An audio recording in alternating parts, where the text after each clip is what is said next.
अस्सलाम वालेकुम। आज हम एक्सरसाइज 3.3 का क्वेश्चन नंबर 3 करेंगे। उससे पहले हम लोग थोड़ा सा रिकॉल कर लेते हैं कि करेक्टरिस्टिक हमने कैसे फाइंड किया था। हमने यूँ किया था कि अगर हमारे पास एक नंबर है 225, तो मैंने कहा था उसका करेक्टरिस्टिक क्या होगा कि पॉइंट से पहले जितने डिजिट हैं उसमें से एक का होगा, यानी करेक्टरिस्टिक इसका क्या होगा, 2 होगा। ठीक है। और अगर उसके पॉइंट से पहले कोई डिजिट नहीं है, जैसे ये है 0.065 है, इसका पॉइंट से पहले कोई डिजिट नहीं है, तो इसका कैरेक्टरिस्टिक हमने कैसे फाइंड किया था। हमने ये देखा था कि पॉइंट के बाद पहला नॉन ज़ीरो डिजिट कौन से नंबर पे आता है। तो पहला नॉन ज़ीरो डिजिट कौन से नंबर पे आता है, 1 और 2। तो इसका कैरेक्टरिस्टिक क्या होगा, 2 विथ नेगेटिव साइन, और 2 हम नेगेटिव साइन कितने लिखते हैं, ऊपर। ठीक है। ये हमने देखा था कि हमने कैरेक्टरिस्टिक कैसे फाइंड किया था। आज हम लोगों ने क्वेश्चन नंबर 3 करना है, वो है कि एंटी लॉग फाइंड करना है। आपने एंटी लॉग फाइंड करना है 0.9455 का। एंटी लॉग बेसिकली लॉग का ऑपोजिट होता है। ठीक है। हम लोगों ने लॉग फाइंड किया है, वो लॉग फाइंड करने के बाद दोबारा हम उसका दोबारा आंसर पे जाना चाहते हैं, तो हम एंटी लॉग फाइंड करते हैं। ठीक है। बस ये हमारे पास कोई नंबर है, इसका हमने लॉग फाइंड किया है, हमारे पास कोई वैल्यू आ गया। अब इसका जब एंटी लॉग लेंगे तो हम दोबारा इस नंबर पे वापस चले जाएंगे। ठीक है। अब हमने एंटी लॉग फाइंड करना है इस नंबर का। तो ये नंबर कैसे बना था, अगर आपको याद हो, आप लॉग जब फाइंड करते थे किसी भी नंबर का, तो आप लोग पहले इसका करेक्टरिस्टिक फाइंड करते थे। ठीक है। और फिर करेक्टरिस्टिक फाइंड करते थे और साथ में एंटीसा फाइंड करते थे। ठीक है। उन दोनों को ऐड कर देते थे, ऐसे ये नंबर बना था ना। तो ये लॉग ऑफ एक्स हमारे पास वो नंबर आ जाता था जब इन दोनों को आप ऐड करते थे।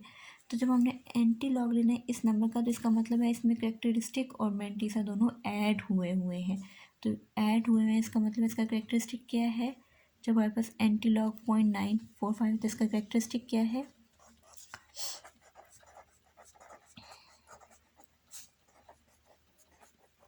0। ठीक है। 0.945।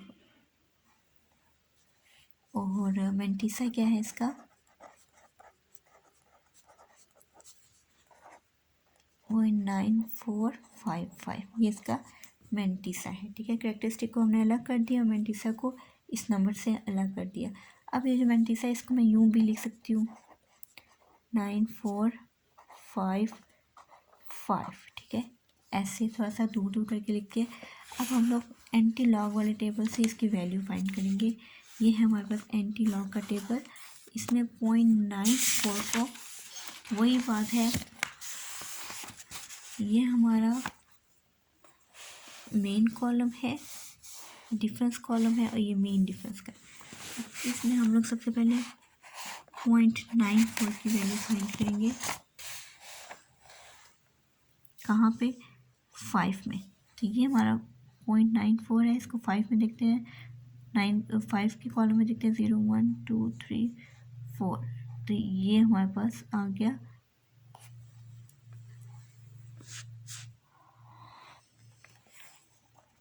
8790, और ये 5 के कॉलम में क्या आ रहा है, 8810। ये आ गया 8810।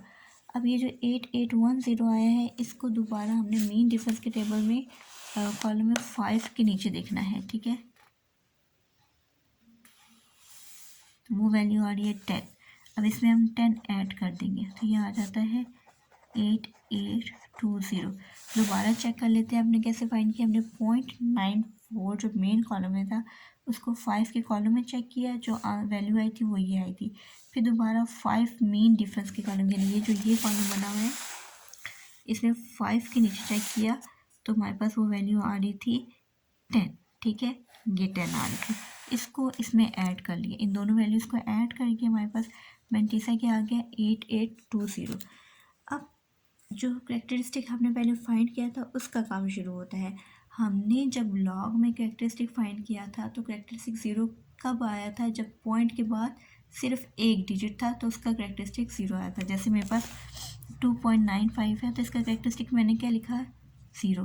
तो इसका मतलब है करेक्टरिस्टिक 0 तब आता है जब पॉइंट के बाद पहले सिर्फ एक डिजिट, तो पॉइंट हम कितने लगाएंगे, 8 के बाद लगाएंगे, ठीक है। यहाँ तक जब हमने सॉल्व कर लिया यहाँ तक, इसके बाद पॉइंट लगाने का स्टेप होता है। वो पॉइंट हम कैसे लगाते हैं, हम करेक्टरिस्टिक को देख के लगाते हैं। यहाँ पे करेक्टरिस्टिक 0 है, तो हमने चेक किया था कि करेक्टरिस्टिक 0 कब आता है, जब पॉइंट से पहले सिर्फ एक डिजिट हो, जैसे ये मैंने एग्जांपल लिया। तो इसका मतलब है पॉइंट कहाँ पे आएगा, यहाँ पे आएगा, ठीक है। तो ये आ जाता है 8.820।